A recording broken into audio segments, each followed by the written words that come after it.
हाय। एक स्टोरी सुना रहा हूँ, किसी को बताना मत। एक रमेश नाम का लड़का था, very excellent boy. CA foundation first attempt clear, CA inter first attempt clear. Articleship भी उसने अच्छी जगह से कर ली जिसमें उसने सारा काम करा। सीए फाइनल में उसका चलो एक अटेम्प्ट लग गया, कोई बात नहीं। CA final second attempt clear. भाई लड़का होशियार एकदम, बहुत बढ़िया लड़का, वेरी गुड। अब रमेश का क्या हुआ भाई, रमेश गया जॉब देखने। रमेश के पास ज़्यादा ऑप्शन थे नहीं क्योंकि उसका चलो सीए फाइनल में एक अटैम्प्ट लग गया, कोई बड़ी बात नहीं। रमेश को एक जीएसटी प्रोफाइल में जॉब दिखी। रमेश कहता चलो इसमें अप्लाई करते हैं, हमने इंटर फाइनल में बढ़िया जीएसटी पढ़ा है, एग्जाम्पशन भी आई थी उसकी। अब रमेश ने अप्लाई कर दिया। रमेश कहता है यार इंटरव्यू है, मैं एक काम करता हूँ फटाफट से सीए फाइनल में जितना जीएसटी पढ़ा है सब पढ़ के जाता हूँ, बढ़िया इंटरव्यू हो जाएगा, जॉब लग जाएगी।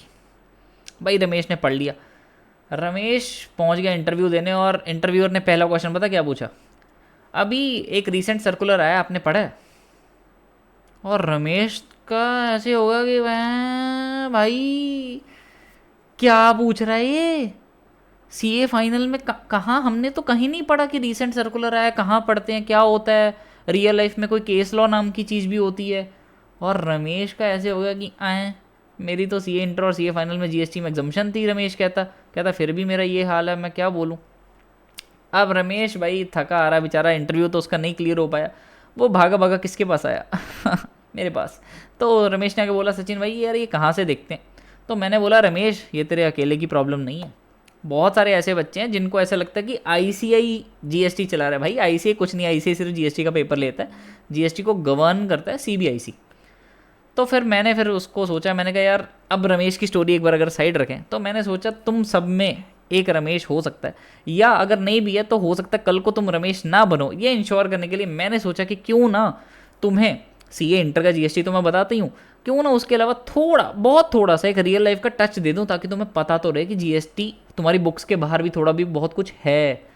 तो मैंने सिर्फ टच दे रहा हूँ, इसको ऐसे मत समझना कि बहुत एजुकेशनल लेक्चर जाने वाला है, बहुत इंटरेस्टिंग सा लेक्चर रहने वाला है, बहुत छोटी छोटी चीज़ें बताऊंगा और बहुत काम की चीज़ें, ठीक है जी। तो hello guys, welcome back to my YouTube channel.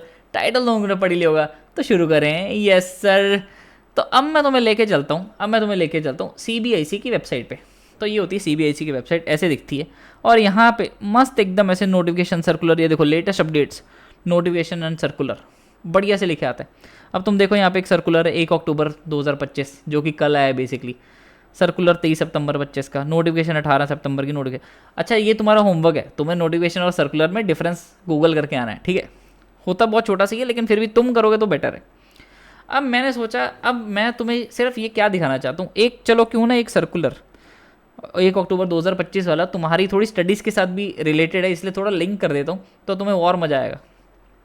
तो अभी कल ही एक सर्कुलर आया, उसमें क्या लिखा है सर, उसमें क्या लिखा है ये देखो, 1 अक्टूबर 2025 को आया। क्या लिखा है उसमें कि भाई इन्होंने क्या बोला, सिंपल सी अगर बात बताऊं कि इन्होंने 2024 की जून में एक सर्कुलर लॉन्च करा था, वो ये लोग विड्रॉ कर रहे हैं ये वाला सर्कुलर इशू करके। 1 अक्टूबर 2025 को एक सर्कुलर इशू कर रहे हैं जिसमें बोल रहे हैं कि हमने जून 2024 में एक सर्कुलर इशू करा था ना, हम उसको विड्रॉ कर रहे हैं। अब इन्होंने जून 2024 को एक सर्कुलर इशू करा था, वो था ये। क्यों ना हम ये देख लें भाई ये है कौन सा सर्कुलर। अपन ये वाला सर्कुलर देख लेते हैं। तो गूगल करा तो ये वाला सर्कुलर भी निकल आया। कितना सिंपल है गूगल करना, ठीक है जी। गूगल करा तो इसमें क्या आया कि सेक्शन 15(3)(b), अरे ये तो सुना सुना है। सेक्शन 15(3)(b) में अच्छा वो होता था जो सप्लायर पोस्ट सप्लाई डिस्काउंट देता था। ओ, तो पोस्ट सप्लाई डिस्काउंट देता था जो क्लॉज बी के सब क्लॉज 3 में, सब क्लॉज 2 में। तो उसमें क्या था कि अगर सप्लायर डिस्काउंट देता है तो 3 कंडीशंस होती थी। कौन सी 3 condition?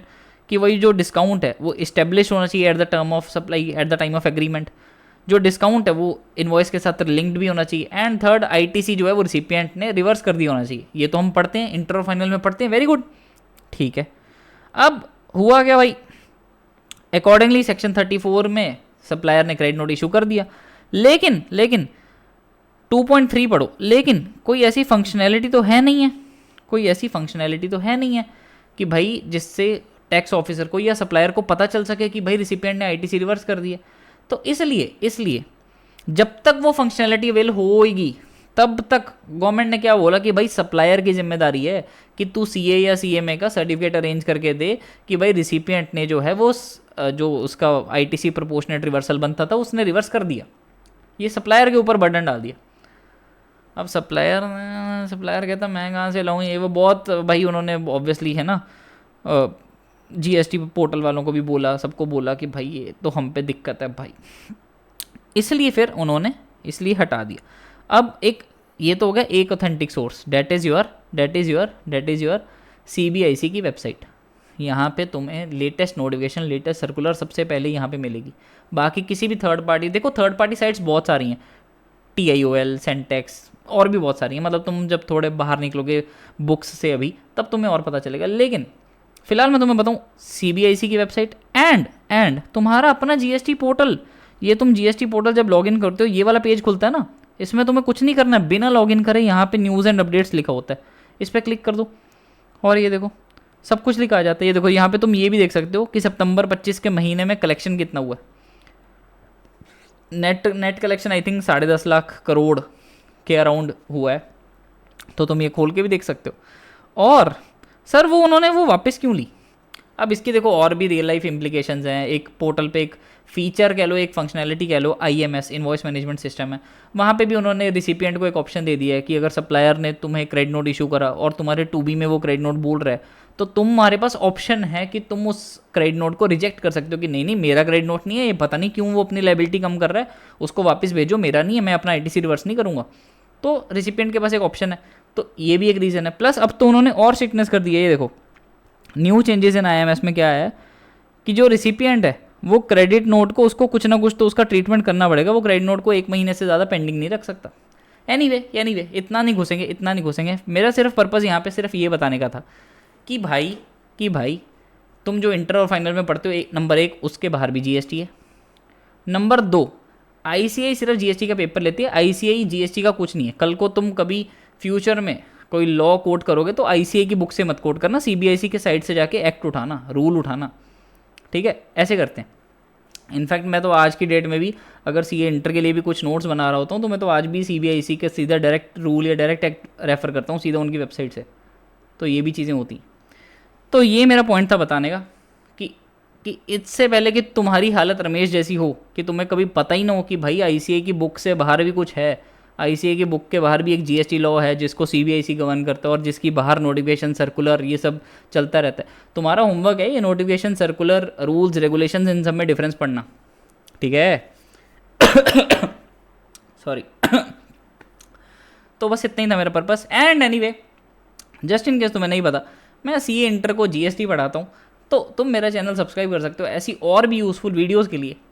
C you, all the very best.